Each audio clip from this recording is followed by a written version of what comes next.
ebifa mu Uganda Law Society ng'obukulembeze bwa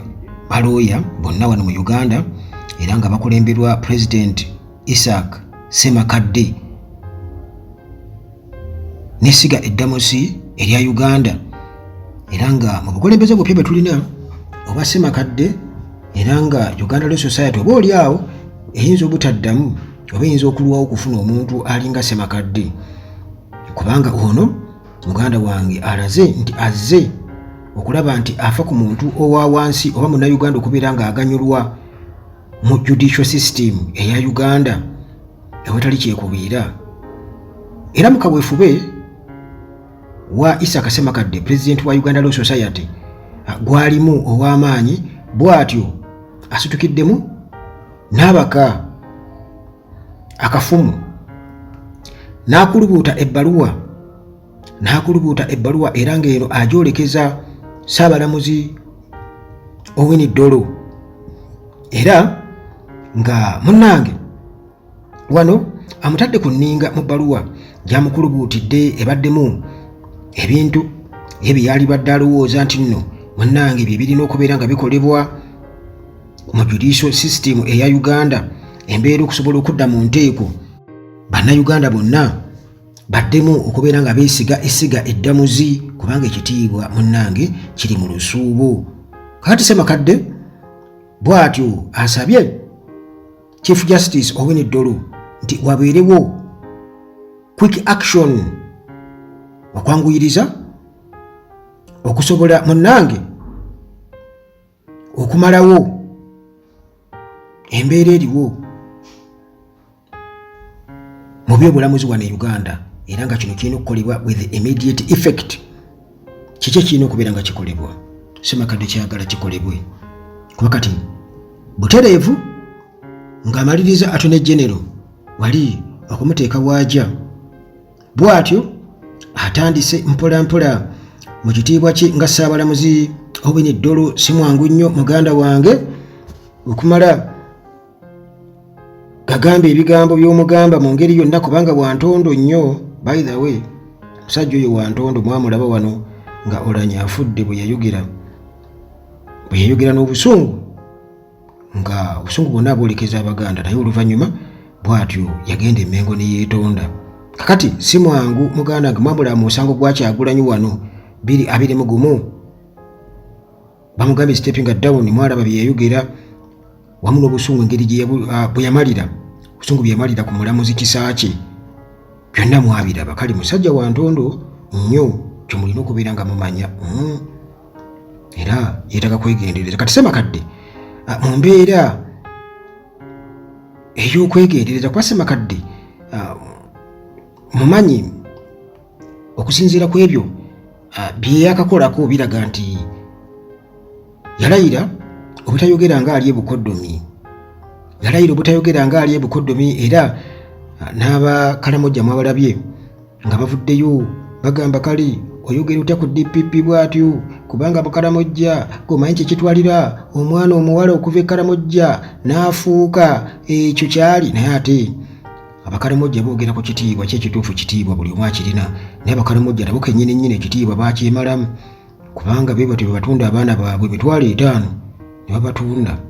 ne bajja basabirize ku nguudo okitegeera nti babaguza ba agents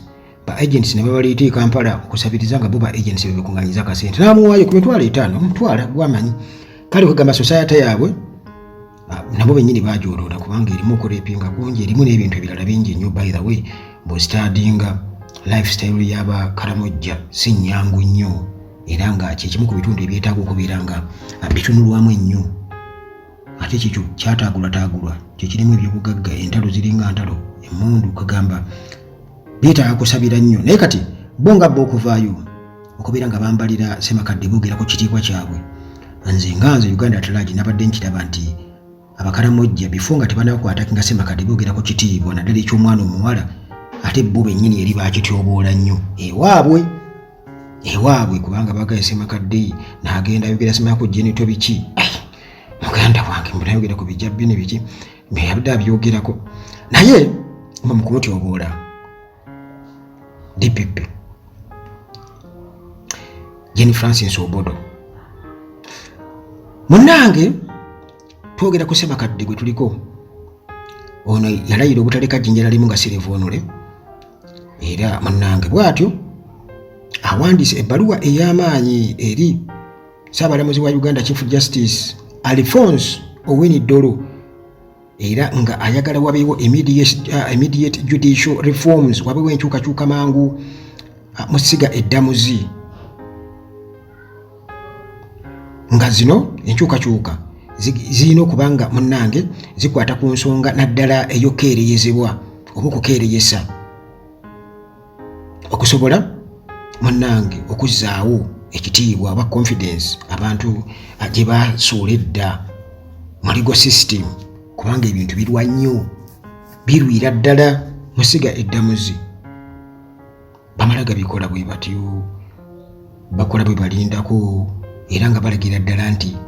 waliwo gye bajja ebiragiro. Kakati mu bbaluwa gye yawandiise Ssemakadde nga eno eriko date November 29, Ssemakadde agamba nti Supreme Court erina okuba nga munnange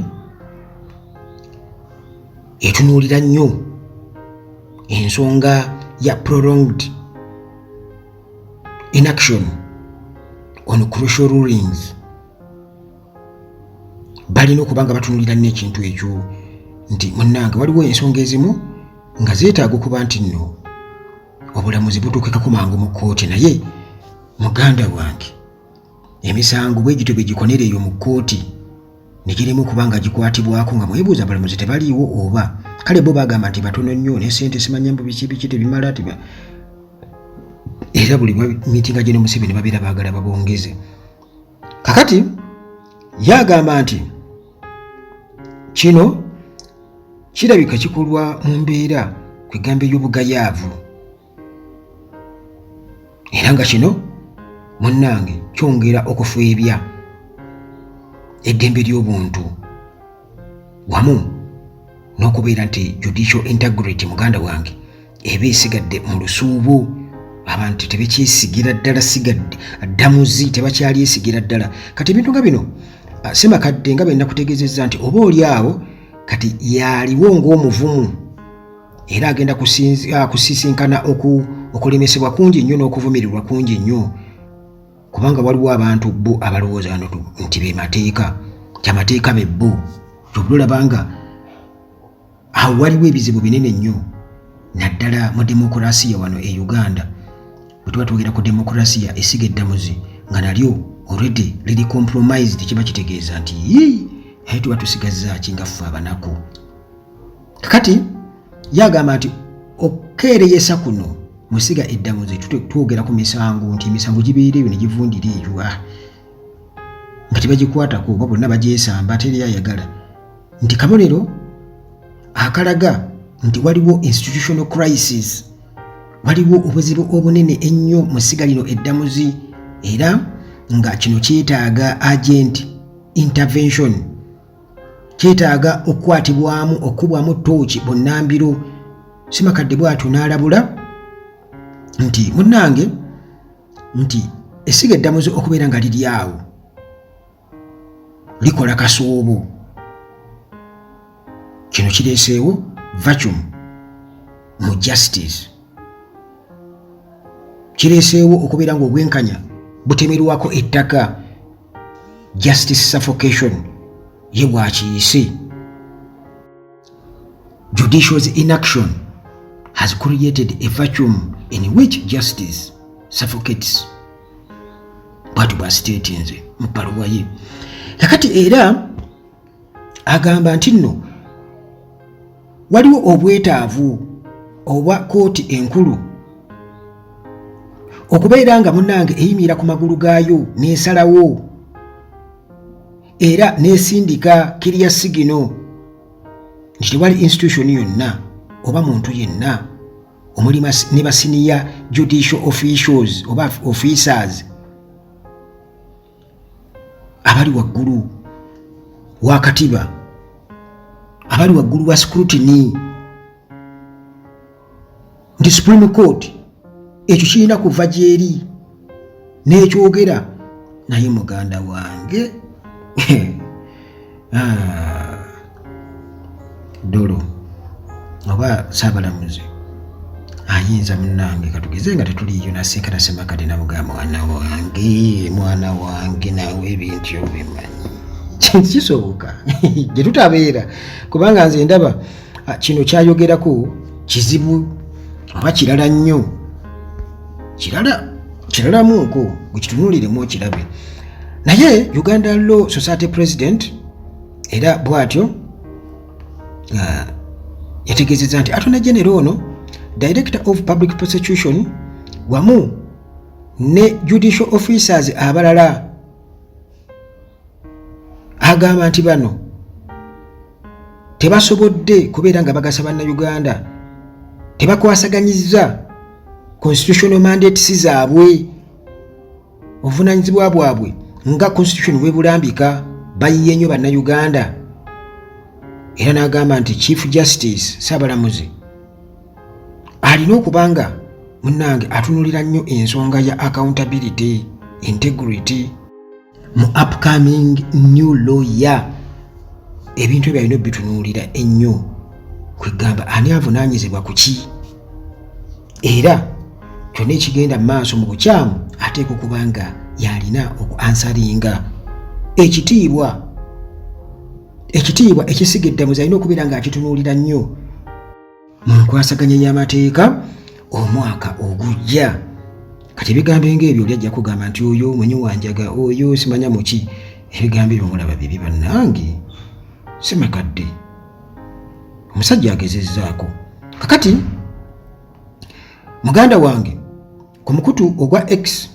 ogwayitibwa nga Twitter bannayuganda bino Ssemakadde byayogera bigoberedde kaweefube gwe baliko nga ba concerned citizens nga baagala wabeewo ekikolebwa naddala okukeereyesa okuli musiga eddamuzi okukosa munnange n'okubeera nga bannayuganda bavunaanibwa oba abantu aba bulijjo ba civilians bavunaanibwa mu kkooti z'amagye ekitalina kubeera nga kibaawo tekirina kubeera nga kibaawo kakati munnange festive season bwetyo esemberedde twolekedde Christmas n'ennaku enkulu New Year byonna Ssemakadde bw'atyo n'akuba omulanga eri Saabalamuzi wa Uganda Chief Justice Alphonse Owiny Dollo okubeera ng'ensonga zino munnange azaadressinga era akwate ye ku kyayita the elephant in the room omanyi kale ze muntegeere yange nti waliwo abantu muganda gwange abeegulumiza ng'enjovu musiga eddamuzi kwegamba mu judicial system ne baleetera ebintu byonna okubeera nga bitambula kasoobo bitambulira ku peesi yaabwe kubanga bo bano balinamu personal gains balinamu ebigendererwa byabwe ng'abantu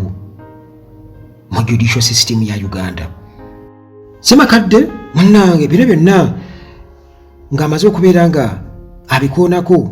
akakasa nga munnayuganda ti munnange alina ssuubi ddene nnyo nti wagenda kubaawo systematic transformation mu Uganda's judiciary wagenda kubeerawo enkyukakyuka ez'omuggundu musiga eddamuzi erya Uganda katumusabire munnange fena kitwagala nguvudde kwaba bamuvumirira eyo njaga byayogera asooka obiwulirize bibi kubanga bw'obeera omuyala omuntu n'ava eri katugeze nga mulabewo n'agamba nene edda ti bifo nga tetunaba kukola kino kyonna musooke mumuwe ekyokulya mumuwe ekyo kyokunywa n'ekyokulya then oluvannyuma tuproceedinge n'olukiiko oba mu kukaayana naye nga bali bakuleese bakutadde ku mpingo enjala ekuluma okwe naye oli n'agamba nedda mumugjeeko empingo musooke mumuwe ekyokulya mumuwe n'ekyokunywa then katutuule twogere omuntu oyo abeera mubi at least aba alazeewokko obuntu bulamu kakati Ssemakadde bw'abanga ayogedde ku nsonga eno newankubadde ng'oba asibye enviiri oba akoze eki bwe nga tokyagala naye kyayogera kibi era kigasa gwe munnayuganda ne bannayuganda bannange ne bavumirira ne bakola batya oyo munyi wanjage tetwagala ebyo gyobeera nti akusabayo nti wali ogimutwaliddeyo nti jangu tunywa